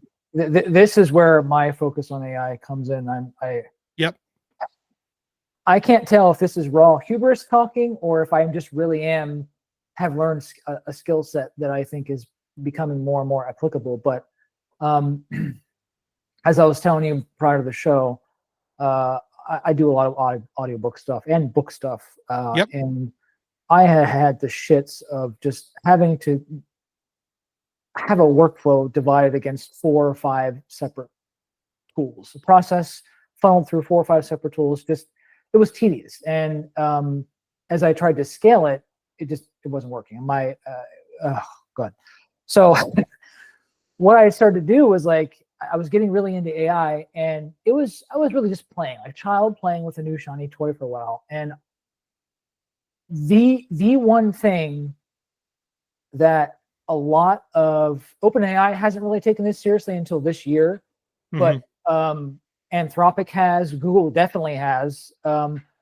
What the community of users is telling the frontier companies that are hosting these models is that, yo, we want to code. We may not be professionals, but we want to code actually means we want to create. And so, this is vibe coding, right? Vibe coding. Something, I'm not doing that, though I did try that. And the software I'm specifically trying to write is impossible to write with vibe coding. But, and a lot of vibe coding is about like, it works well with HTML, React, JavaScript, front-endy stuff like that. It works really well with that. And you can do a lot by vibe coding or whatever. But if you want to make real software that does, the software where I'm trying to make, this piece of software only existed in my head, and I thought I was going to die with it in there. Well, no more. Like I'll be done with it within a month. Right? It's going to be done in a month, at least the prototype version of it. And it took a lot of work, but the primary tool that I use right now is mostly Windsurf, which is a fork of VS Code. So I go back and forth between VS Code and Windsurf. Windsurf started out as a company called Codium, and they were just simply a code completion extension for VS Code. And they quickly overtook Copilot because Copilot sucks. Fuck you, Microsoft, for making another shitty thing.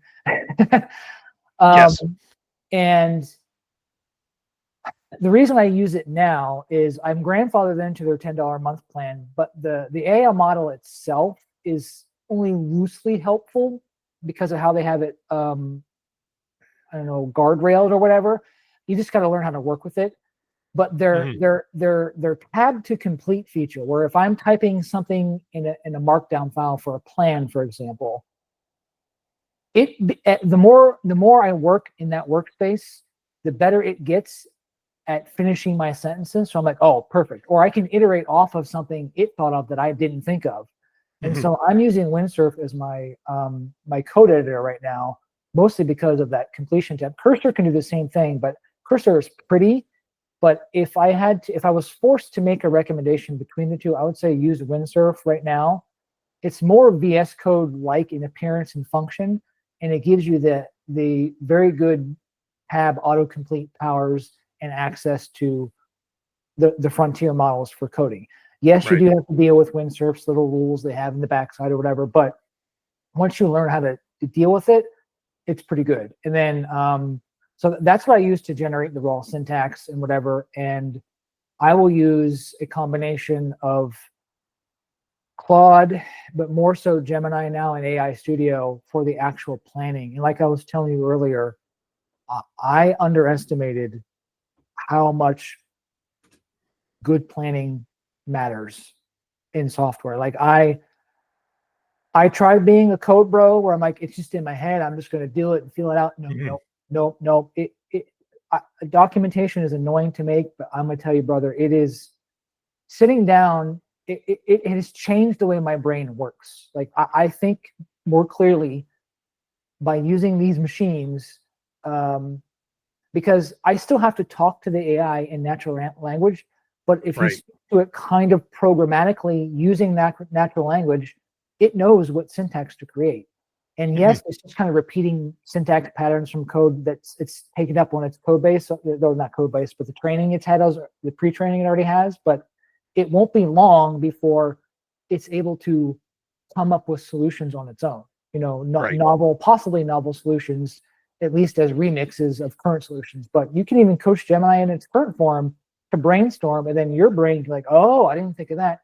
Boom, solution's done. So I am still, as I'm sitting here thinking about it, I feel myself lamenting a little bit about Claude, Anthropic's Claude, because it was king for coding for me and for just general chatting for a long time. Yeah. And then what appears to be the case is as the community is urging, the companies to train these models better for coding, they did that with Claude. And I remember using Claude 3.5 as like a cognitive companion, so to speak. And so I created personality for it, so whatever. So I did have like a small emotional attachment to that personality, which was just a prompt. Yeah, And then once they updated Claude to 3.7, it was gone. It was different, Yeah. And so I'm a little, Anthropic's coding engine is still the best at what it does, but you have to be careful with it because it will, if you ask it for a car, it will build you a car, but it'll paint it whatever color it thinks you want it painted as, not what you told it to paint the car as. Like, I want a red car that only turns left. It'll say, oh, but it's not turning left enough. Here, let me make a boat.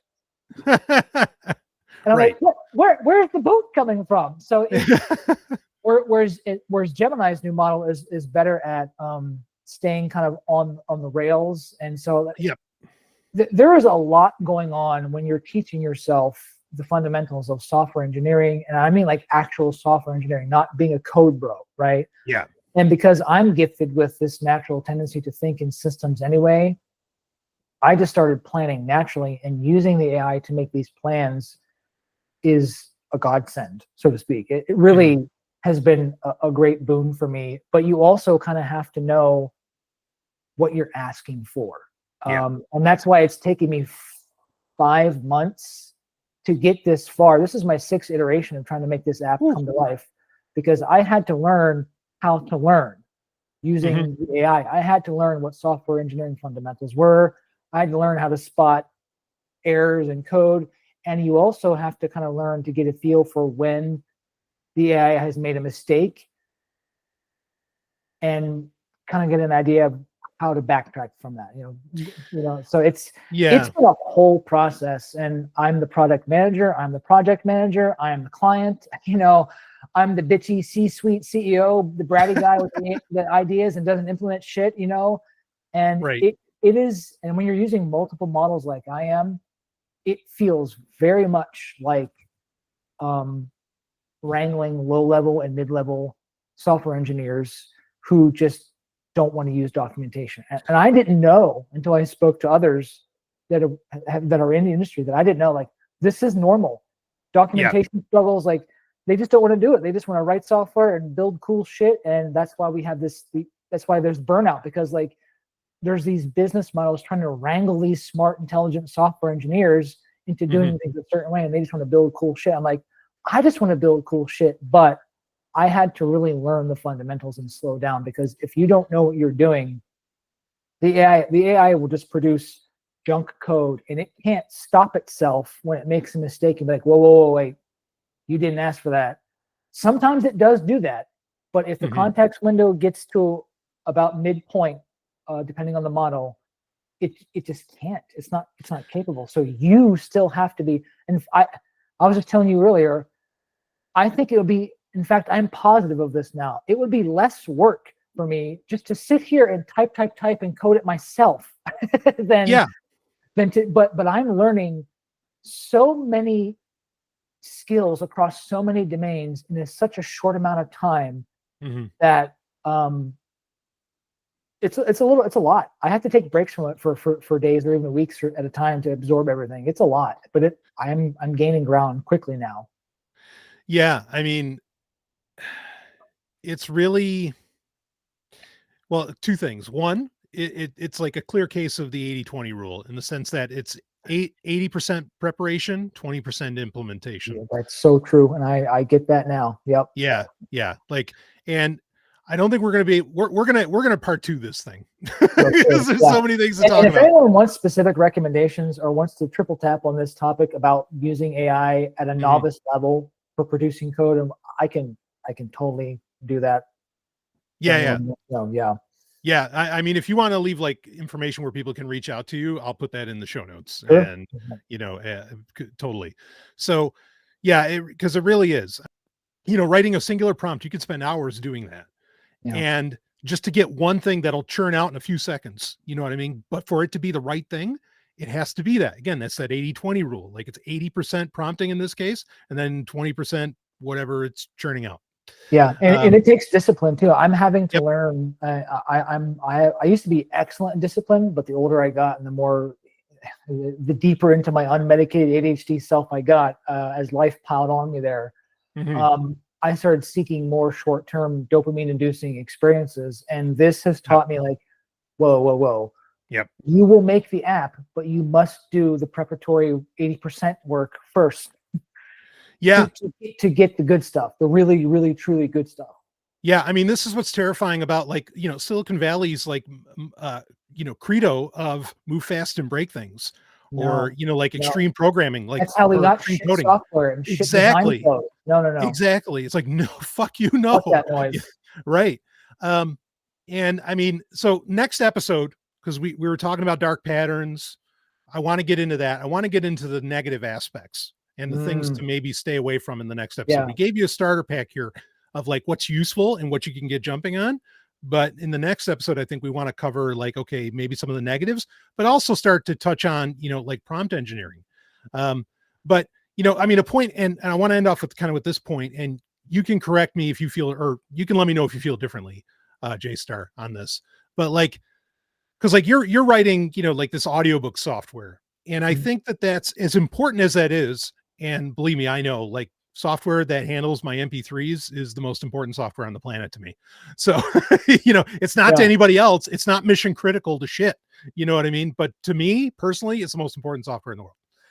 So, this wouldn't actually, you wouldn't say this is like mission critical, software that you're creating, right? No. Yeah, exactly. No. I mean, it feels that way to me, because like, I'm fucking tired of doing what I'm doing, but like, it's not mission critical. And I was telling you earlier, but it feels like an important milestone in my life, because when I put myself in the position of someone in the C-suite, or like if I was hiring someone, Anyone with the intelligence and the adaptability to sit down and deal with processes and tools to produce something, knowing that they'd never touched this stuff before except as a dilettante, just flapping around it, their arms flapping around, like, that's impressive, and I don't normally raise myself up that way, but when I try to put myself from the outside and observe what's really going on, what I'm doing is actually pretty impressive. And I will be more impressed when I actually get a piece of software that does what I fucking tell it to do. But because I finally, have taken 5 months to get to this point, I can use Gemini or Claude in a combination of O3 now to produce what is a good, software development implementation plan. But I had to learn what that meant too. I couldn't just say, make me a plan, because it'll do that. I'll make you a plan, bro. No. Like, it took me 3 hours to come up with the right plan. It's just not intelligent enough yet to know what you mean by make me a plan, unless I were specifically to train it as such. And that's what I had to do. I had to tell it, prompt it in a system prompt. This is what make me a plan actually means. Do that. Right. Yeah, exactly. Yeah, this is another key point with AI. Like, it's the classic story of the genius with no street smarts, right? All book smarts, no street smarts. And that so encapsulates, what like AI is really capable of. Yeah. And and right on with everything you said. I mean, because this is the thing where, like, and I got a little worried. I was listening to Satya Nadella and Mark Zuckerberg. Now I could stop that sentence right there. Like, yeah, okay. Yep, you're worried. But like, Satya Nadella was saying that basically Microsoft's overall coding workflow, AI is handling 30% of that now. And increasing. Yep. Yeah. And in one sense, like, okay, I get it. In the other, it's like, man, that's my OS. That might even be my web browser. That might be, whatever. Like, I don't know that I want, AI handling things that are that mission critical for me. You know what I mean? Like, yes. Okay, fine. We want it to write, MP3 tagging software or comic book software or audiobook software, things like this. Like, sure. Like, go for it, because, like, it's not the end of the world, and no one's going to break. Well, hopefully nobody's going to break in through that implementation, or exploit that kind of implementation. But, like, doing it for the OS and web browsers, I'm still a little skittish on that. Because did you get any signal from them as to what they're using the code for, or do they just say, oh, it's generating 30% of our code? I mean, it could be code for anything in there. We don't know. The thing. Yeah, it sounds like it's across the board. Okay. Right. And no, I mean, but like everything should be, there's lots of nuance in that, right? Because I know for a fact how fucked up the Windows kernel is.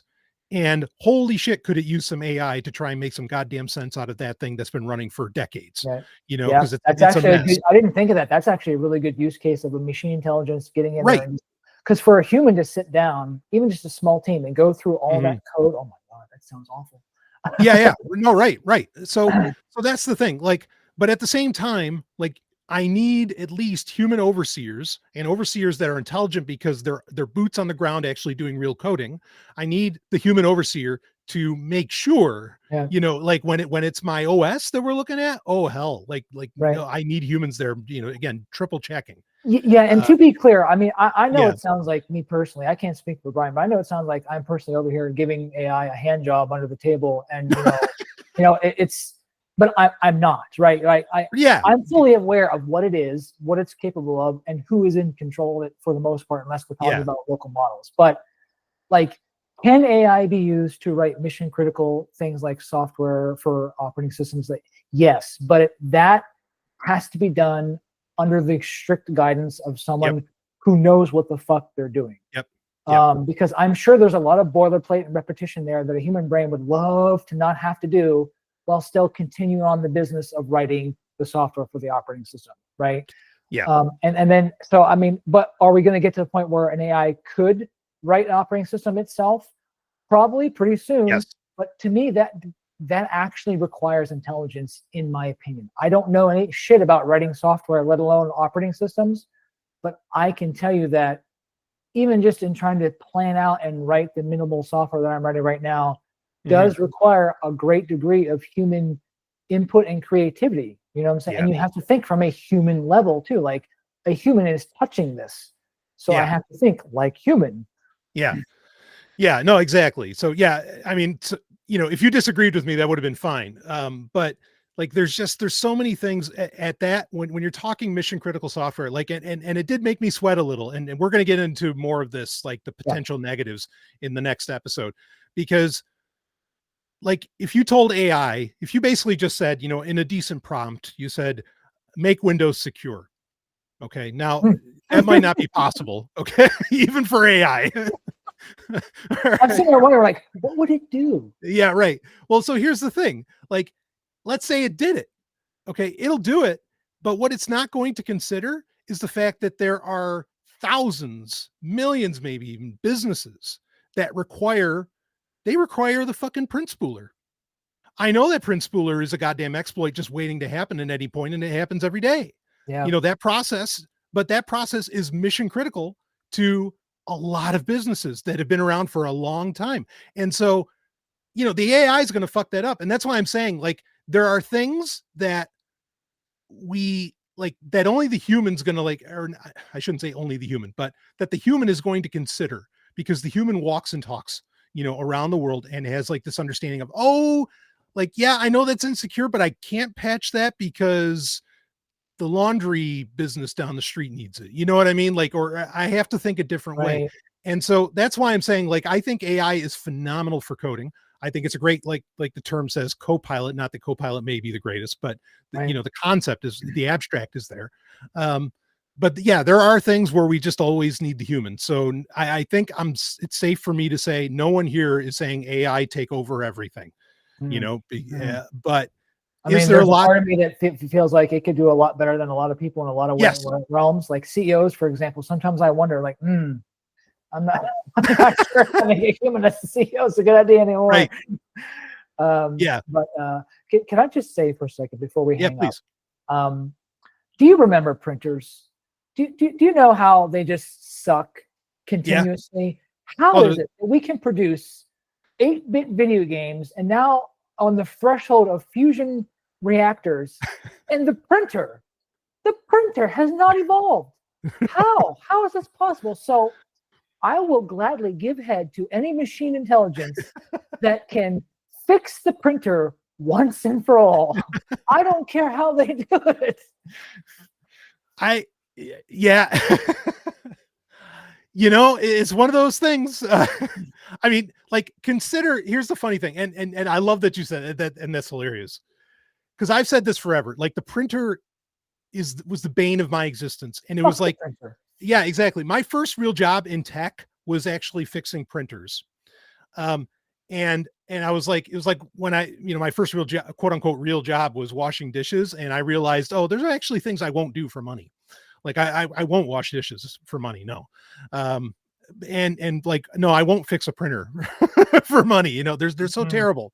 They're awful. But when you think about it, like, the printer is representative perhaps of the most impossible thing, because it is literally us taking the digital and bringing it into the real world. Like, and that's a remarkable feat. Like, that kind of blows the mind that it does that.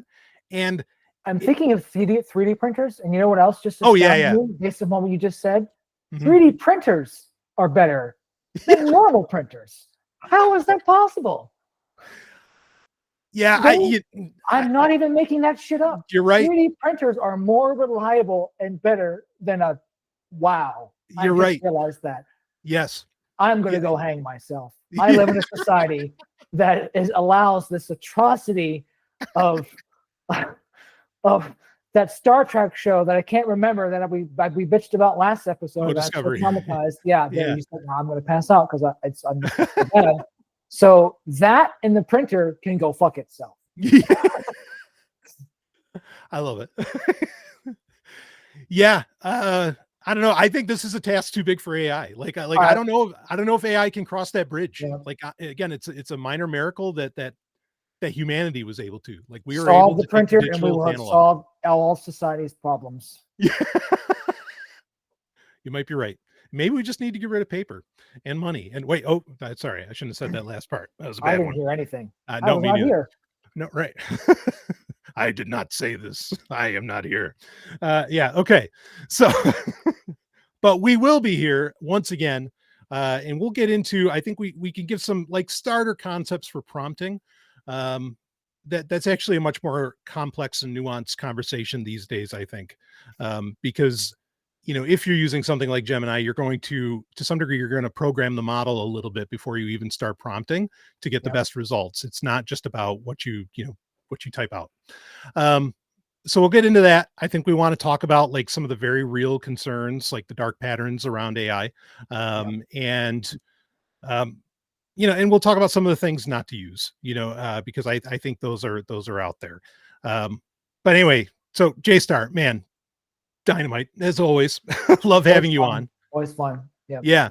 And we will be doing this again very soon for people to get in that. And folks, if you have questions, get them in on the YouTube comments, get them in on the Spotify comments. You can email me. All that's in the show notes. Go for it.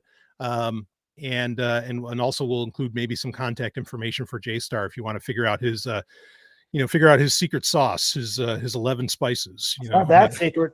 I'm just a whore. I touch everything. Yeah. I'm not going to verify that statement, even if I could, but I love it.